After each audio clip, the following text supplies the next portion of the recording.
The game I'll be showcasing today is the epitome of NES hard.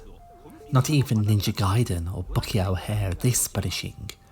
This is a deceptively cute game with evil in its cold heart. It wants you to crawl and beg to be allowed to progress for even 20 seconds. But hey, it has some amazing music. You've probably heard of the mapper chips embedded in quite a few NES and Famicom cards.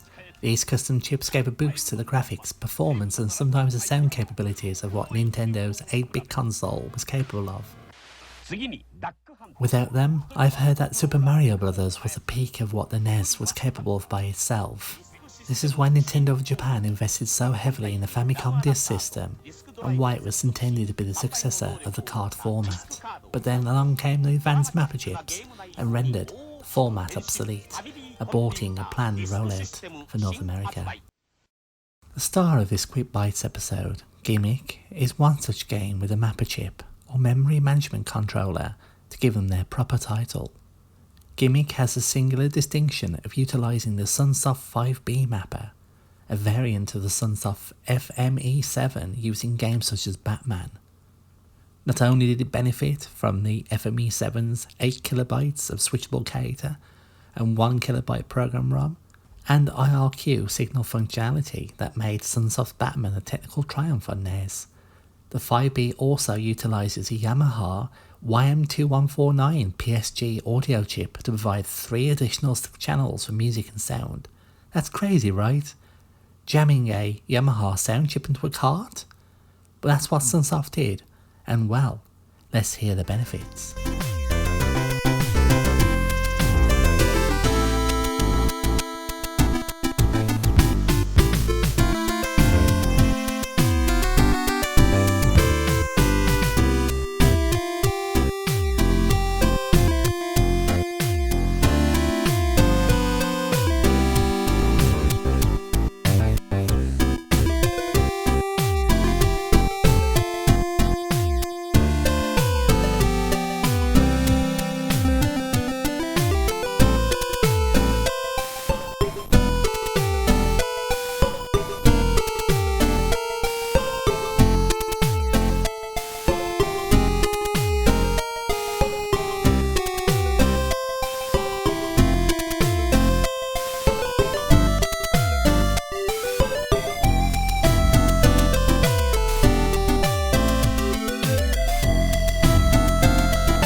Gimmick is a puzzle platformer requiring extreme mastery of controls, timing and the ability to throw stars as both a weapon and a platform, and it wields this requirement without mercy.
In some ways, Gimmick feels like a modern indie game, such as VVV or Celeste, but where games like Celeste recognise that sticking close to the arcade formula only engenders frustration when faced with such difficulty, Gimmick holds true to the conventions of the day, and so can be a deeply irritating and frustrating experience. It makes me wonder how many people back in the day actually got to experience the full raft of its lovely soundtrack, one that transcends the normal limits of the NES sound hardware and blends together bass-driven acid jazz, jazz fusion, hard rock, to name but a few genres it draws influence from, and were not commonly attempted on the NES.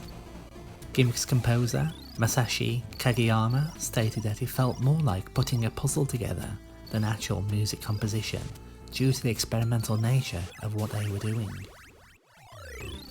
Gimmick never reached the shores of North America, having been deemed by Sunsoft of America's former Vice President of Development, David Siller, as to be too strange or quirky, and that its characters did not have the appeal of Disney's or Warner Brothers characters. And yet, it did reach the shores of Europe, Scandinavia to be precise, where it was released in 1993 in small numbers and retitled Mr. Gimmick. This version is more merciful with its difficulty, granting 8 lives rather than 4, but suffers from downgraded music due to the lack of the Yamaha sound chip. A ROM of the prototype of the North American version has since been leaked and can be downloaded and played. Gimmick is a game I recommend you do try out, if just to experience its soundtrack in proper context, but be prepared for one hell of a challenge.